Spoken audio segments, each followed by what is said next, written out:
तो स्वागत है आपका हमारे YouTube channel UP board Hindi 2022 में। बच्चों आप लोगों को पहला अध्याय गद्य का हिंदी गद्य का पहला अध्याय मित्रता पाठ से पढ़ा रहे हैं। आप लोगों का 4 गद्यांश पूरा हो गया था। यह है आपका 5वां गद्यांश, इसमें हम बताएंगे आप लोग।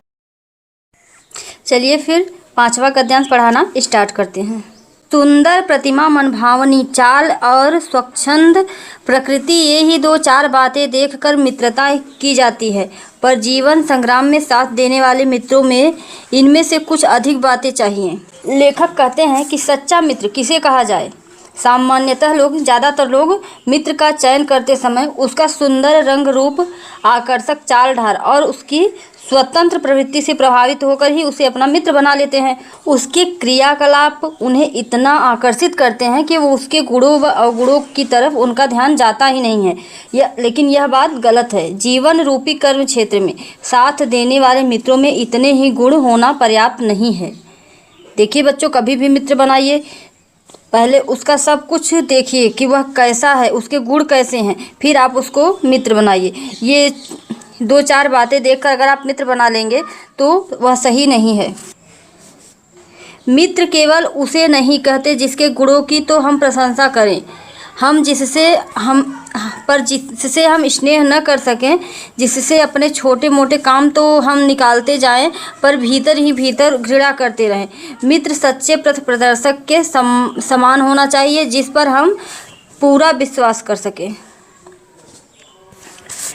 शुक्ल जी के अनुसार, यानी आचार्य रामचंद्र शुक्ल जी के अनुसार, सच्चा मित्र वह नहीं हो सकता जिसके गुणों व कार्यों की हम प्रशंसा तो करते हैं लेकिन अपने मन में उसे प्रेम नहीं करते हैं, उससे घृणा करते रहते हैं। जैसे उससे अगर हमारा छोटा बड़ा काम निकल रहा है तो हम सोचते हैं चलो कुछ तो काम हो रहा है इससे, और इस तरह से उसे सच्चा मित्र नहीं कहते हैं। सच्चे मित्र को हृदय से प्रेम करना आवश्यक होता है। सच्चे मित्र को अपने अंतरात्मा से प्रेम करना आवश्यक होता है। यदि कोई ऐसा व्यक्ति है जिससे हम अपने छोटे मोटे काम तो निकालते रहते हैं किंतु हृदय में कहीं उसके लिए घृणा का भाव समाया हुआ रहता है, तो उसे हम अपना मित्र नहीं कह सकते हैं। उसे तो हम केवल अपना स्वार्थ सिद्ध करने के लिए अपना मित्र बनाया है। वह हमारा सच्चा शुभ चिंतक नहीं हो सकता है। शुक्ल जी कहते हैं, भाई के समान होना चाहिए जिसे हम अपना प्रीति पात्र बना सकें। हमारे और हमारे मित्र के बीच सच्ची सहानुभूति होनी चाहिए, ऐसी सहानुभूति जिससे एक के हानि लाभ को दूसरा अपना हानि लाभ समझे। कहने का अर्थ यहाँ पर यह है कि के प्रति हमारे हृदय में सच्चा व निष्कपट प्रेम होना चाहिए। हमारे अंदर उसके प्रति कोई छल कपट नहीं होना चाहिए, निष्कपट प्रेम होना चाहिए। तथा मित्र भी हमारा सच्चा मार्गदर्शक होना चाहिए जिस पर हम पूर्ण रूप से विश्वास कर सकें। दोनों मित्रों में परस्पर सहानुभूति होनी चाहिए तथा भाई के समान निस्वार्थ प्रेम होने के साथ साथ जिस तरह भाई निस्वार्थ प्रेम करता है अपने भाई से, उस तरह का प्रेम होना चाहिए। और उसके साथ साथ एक दूसरे की बात को सहन करने की शक्ति भी होनी चाहिए।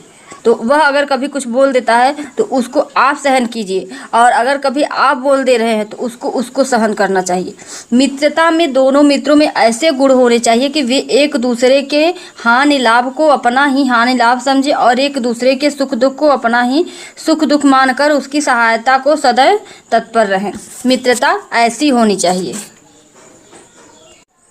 शब्दार्थ है स्वच्छंद यानी मनमाना, घृणा नफरत, पथ प्रदर्शक रास्ता दिखाने वाला, प्रीति पात्र जिससे प्रेम किया जाए, सहानुभूति किसी के कष्ट को देखकर स्वयं दुखी होना। चलिए आगे चलते हैं 6वें गद्यांश की तरफ। देखिए यहाँ पर क्या दिया हुआ है। 6वां गद्यांश, मित्रता के लिए यह आवश्यक नहीं कि 2 मित्र एक ही प्रकार के कार्य करते हों या एक ही रुचि के हों। इसी प्रकार प्रकृति और आचरण को समानता भी आवश्यक या वांछनीय नहीं है। आचार्य शुक्ल जी कहते हैं कि सच्ची मित्रता के लिए यह आवश्यक नहीं है कि 2 मित्र एक सा कार्य करते हों। 2 मित्र एक सा कार्य करते हों ऐसा आवश्यक नहीं है। समान रुचि के हों, उनकी प्रकृति व आचरण भी समान हो, भिन्न भिन्न प्रवृत्ति के स्वभाव वाले भी। देखिए यहाँ पर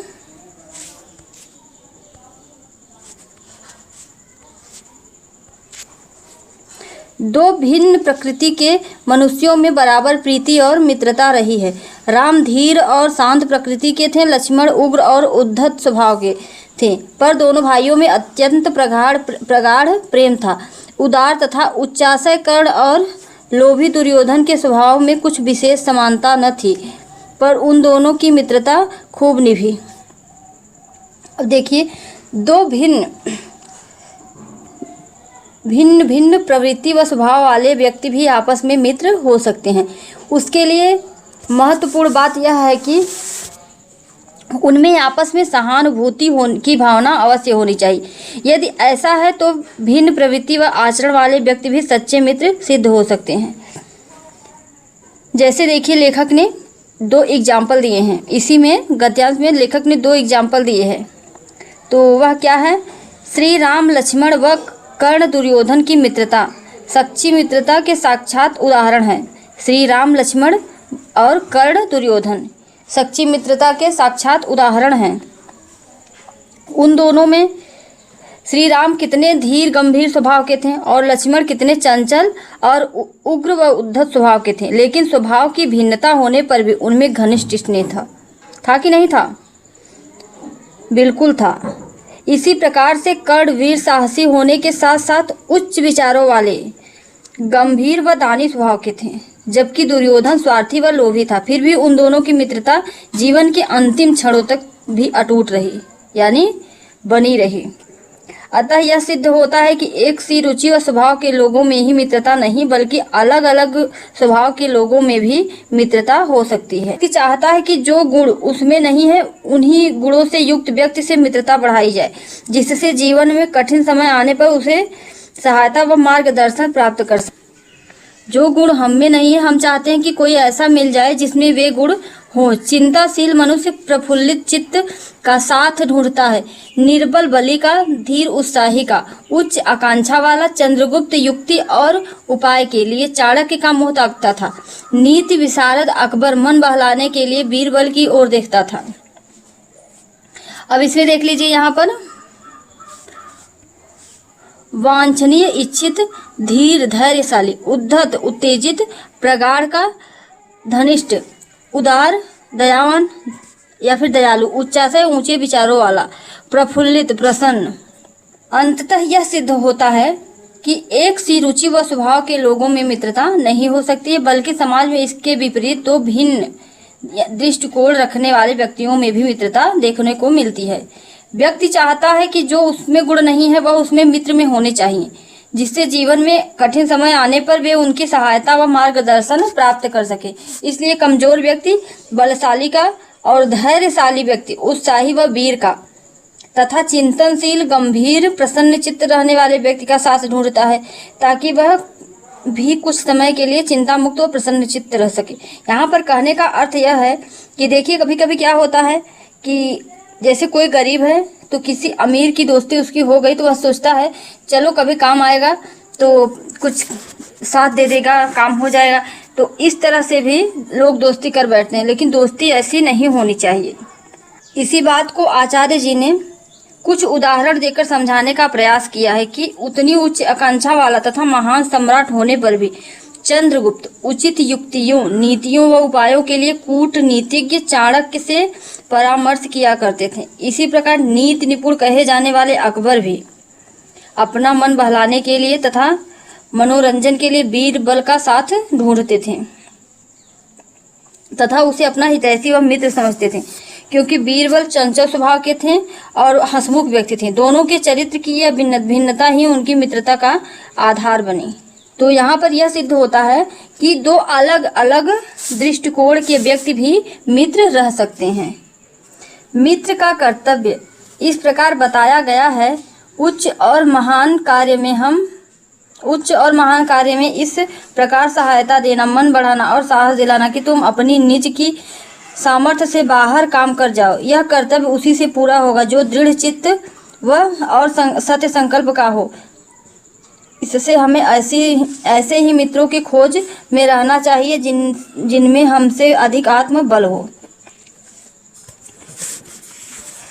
आचार्य शुक्ल जी कहते हैं कि सच्चे और अच्छे मित्र के कर्तव्य बताते हुए कहा है कि सच्चा मित्र वही है जो आवश्यकता पड़ने पर मित्र के बड़े बड़े बड़े बड़े उच्च व महान कार्यों में उसकी इस प्रकार सहायता करे कि वह अपनी शक्ति व सामर्थ्य से भी अधिक बढ़कर काम कर जाए। सच्चा मित्र, देखिए आप लोग ही कभी कभी किसी जैसे परीक्षा में जा रहे हैं तो वह आपका सच्चा मित्र नहीं है जो आपको यह कहे कि हाँ आप इस परीक्षा में तो तुम सफल नहीं होगे या फिर तुम्हारा नंबर अच्छा नहीं आएगा, तुमने तो कुछ पढ़ा ही नहीं है। वह आपका सच्चा मित्र नहीं हो सकता है। वह सच्चा मित्र है जो आपको कहे कि हाँ अगर आपने कुछ भी नहीं पढ़ा है फिर भी वह कहे जाओ परीक्षा देने से तुम्हें ज्ञान ही तो प्राप्त होगा। हाँ, तुमको ऐसे 1000 एग्जाम देने चाहिए, इस तरह से आपको प्रोत्साहन दे, वह आपका सच्चा मित्र है। तो यहाँ पर आचार्य शुक्ल जी यही बताने का प्रयास कर रहे हैं कि विपत्तिग्रस्त होने पर वह ऐसे उसकी सहायता करे तथा इतना प्रोत्साहित करे कि वह उस कठिन कार्य को भी सूझबूझ व आसानी से पूर्ण कर ले तथा कभी भी अपने को अकेला समझकर वह हताश व निराश न हो, वरना उसका मनोबल टूट जाएगा। शुक्ल जी कहते हैं कि सहायता करना, उत्साहित करना व मनोबल का कार्य वही व्यक्ति कर सकता है जो स्वयं भी दृढ़ इच्छा शक्ति वाला, परिश्रमी तथा सत्य संकल्प वाला हो। अतः मित्र बनाते समय हमें ऐसे ही व्यक्ति को ढूंढना चाहिए जो हमसे भी अधिक साहसी, परिश्रमी, दृढ़ इच्छा शक्ति वाला, वो उच्च आत्मबल वाला हो। यदि सौभाग्य से ऐसा मित्र मिल जाता है हमें उसका पल्ला उसी तरह पकड़ना चाहिए जिस तरह सुग्रीव ने राम का पल्ला पकड़ा था। मित्र हो तो प्रतिष्ठित और शुद्ध हृदय के हों, मृदुल और पुरुषार्थी हों, शिष्ट और सत्यनिष्ठ हों, जिससे हम अपने को उनके भरोसे पर छोड़ सके और यह विश्वास कर सके कि उनसे किसी प्रकार का धोखा न होगा। यहाँ पर लेखक कहना चाहता है कि यदि सौभाग्य से जैसा मित्र हम चाहते हैं कि उनमें साहसी हो, परिश्रमी हो, मजबूत इच्छा शक्ति वाला हो, दृढ़ शक्ति वाला हो, अगर सौभाग्य से हमें ऐसा मित्र प्राप्त हो जाता है या मिल जाता है तो फिर हमें उसका साथ नहीं छोड़ना चाहिए। जैसे किस तरह से नहीं छोड़ना चाहिए? जैसे सुग्रीव ने राम का पल्ला पकड़ा था, जिस तरह से सुग्रीव ने राम का साथ पकड़ा था उसी तरह से हमें उसका साथ पकड़ना चाहिए। मित्र हो प्रतिष्ठित और शुद्ध हृदय के हों, क्योंकि सुग्रीव ने श्री राम की आत्मशक्ति, ओज व बल का विश्वास हो जाने पर ही उनका आश्रय ग्रहण किया और फिर कभी उनका साथ नहीं छोड़ा। श्री राम की शक्ति के बल पर ही वह अपनी पत्नी व अपने राज्य को पुनः प्राप्त कर सके। श्री राम जैसा मित्र पाकर तो सुग्रीव धन्य हो गया था। तो इसी तरह अगर आपको भी ऐसा मित्र मिल जाता है तो आप भी उसका पल्ला मत छोड़िए। और देखिए, मित्र का चयन करते समय, मित्र हो तो प्रतिष्ठित और शुद्ध, मित्र का चयन करते समय यह भी ध्यान रखना चाहिए कि मित्र ऐसा हो जिसकी समाज में प्रतिष्ठा हो, सम्मान हो, जो निश्चल व निष्कपट हृदय का हो, स्वभाव से मृदुल व परिश्रमी हो, सम्य आचरण वाला हो, सत्यनिष्ठ हो अर्थात सत्य का आचरण करने वाला हो। ऐसे उच्च आदर्शों व महान गुणों से युक्त व्यक्ति के भरोसे ही स्वयं को छोड़ा जा सकता है। अर्थात ऐसे ही मित्र पर हम पूर्ण विश्वास कर सकते हैं कि उसके संपर्क में रहकर हमें किसी प्रकार का धोखा नहीं मिलेगा, वह हमसे कोई भी छल कपट युक्त व्यवहार नहीं करेगा। चलिए अगले गद्यांश की तरफ चलते हैं। 8वां गद्यांश देखिए, वे अच्छी बातों के सच्चे आनंद से कोसों दूर हैं। उनके लिए न तो संसार में सुंदर और मनोहर उक्ति वाले कवि हुए हैं और न संसार में सुंदर और आचरण वाले महात्मा हुए हैं। उनके लिए न तो बड़े बड़े वीर अद्भुत कर्म कर गए हैं और न ही बड़े बड़े ग्रंथकार ऐसे विचार छोड़ गए हैं जिनमें मनुष्य जाति के हृदय में सात्विकता की उमंगें उठती हैं। उनके लिए फूल पत्तियों में कोई सौंदर्य नहीं है, झरनों के कल कल में मधुर संगीत नहीं है, आनंद सागर तरंगों में गंभीर रहस्यों का आभास नहीं है, उनके भाग्य में सच्चे प्रयत्न और पुरुषार्थ का आनंद नहीं है। इसमें देखिए आचार्य शुक्ल जी कहते हैं कि आचरण विहीन युवकों को सामाजिक सांस्कृतिक वे अच्छी बातों के सच्चे आनंद से कोसों दूर हैं। किसके लिए कहते हैं? आचरण विहीन युवकों के लिए कहते हैं कि सामाजिक, सांस्कृतिक, प्राकृतिक और आध्यात्मिक व बातों की सुंदरता आदि से कोई लेना देना नहीं होता है। वे संसार में रहते हुए भी अच्छी बातों का आनंद नहीं उठा सकते हैं। वे संत महात्माओं की सुंदर व मनोहर उक्तियों को कोई महत्व नहीं देते हैं और न ही अच्छे आचरण वाले लोगों का सम्मान करते हैं। बड़े बड़े वीरों के अद्भुत कार्य उन्हें प्रभावित नहीं करते हैं। बड़े बड़े साहित्यकार व ग्रंथकार जिन्होंने देश, धर्म व मानवता की रक्षा के लिए सुंदर विचार व्यक्त किए, उनके लिए भी उन लोगों के मन में किसी प्रकार का उत्साह जागृत नहीं होता है। शुक्ल जी कहते हैं कि ऐसे हृदयहीन लोग प्रकृति के सौंदर्य का भी आनंद नहीं उठा सकते हैं, जिनको बाग बगीचों में खिले हुए सुंदर फूलों का सौंदर्य व कलकल ध्वनि से बहने वाले झरनों व नदियों की मधुर ध्वनि भी अपनी ओर आकृष्ट नहीं करती है, जो सागर में उठने वाली अनंत तरंगों के रहस्यों से भी अनजान हैं, जो लोग परिश्रम करने में भी प्रसन्नता का अनुभव नहीं करते हैं, जिनके हृदय में प्रेम की भावना नहीं है तथा जिनके मन में सुख, सहयोग तथा स्नेह से प्राप्त होने वाली शांति का सर्वथा अभाव रहता है, यानी कि कमी रहती है, ऐसे लोग मित्रता करने के योग्य नहीं है। देखिए 8वें गद्यांश में लेखक ने क्या बताया है, कौन मित्रता करने के योग्य नहीं है। जिनका हृदय नीचाशयों और कुत्सित विचारों से कलुषित है, ऐसे नशोन्मुख प्राणियों को दिन दिन अंधकार में पतित होते देख कौन ऐसा होगा जो तरस न खाएगा। उसे ऐसे प्राणियों का साथ नहीं करना चाहिए। यहाँ पर शुक्ल जी कहते हैं कि जो लोग केवल विषय वासनाओं में फंसे हैं तथा इंद्रिय सुख को सर्वोपरि मानकर उसी की प्राप्ति के लिए प्रयत्नशील रहते हैं, जिनका हृदय गंदे व घृणित विचारों से सदैव युक्त रहता है, ऐसे लोग दिन प्रतिदिन अपने बुरे विचारों व बुरे आचरण के कारण विनाश की ओर ही अग्रसर होते हैं, उन्नति व अज्ञान के दलदल में फंसकर नष्ट हो जाते हैं, जिन्हें देखकर सभी को उन पर दया आती है।